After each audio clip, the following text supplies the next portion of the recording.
少し乱暴しようか。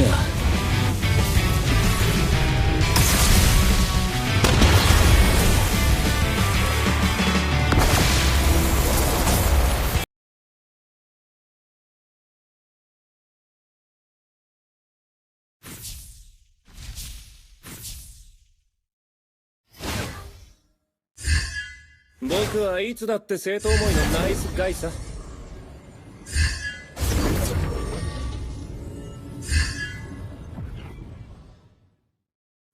覚悟はできたってことでいいのかな。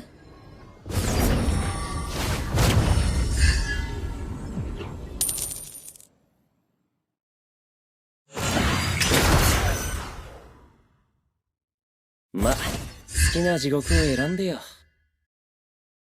大丈夫、僕最強だから。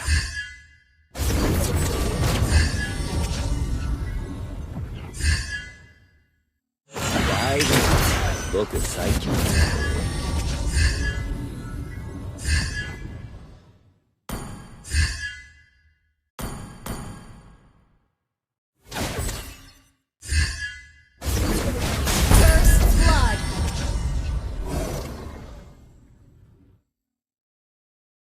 目標を設定したらあとはひたすら駆け上がるだけ。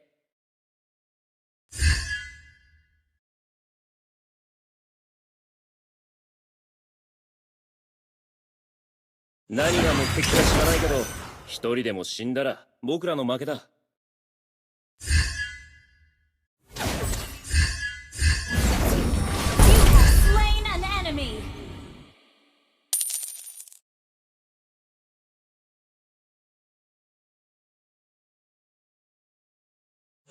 大丈夫、僕最強だから。大丈夫、僕最強だから。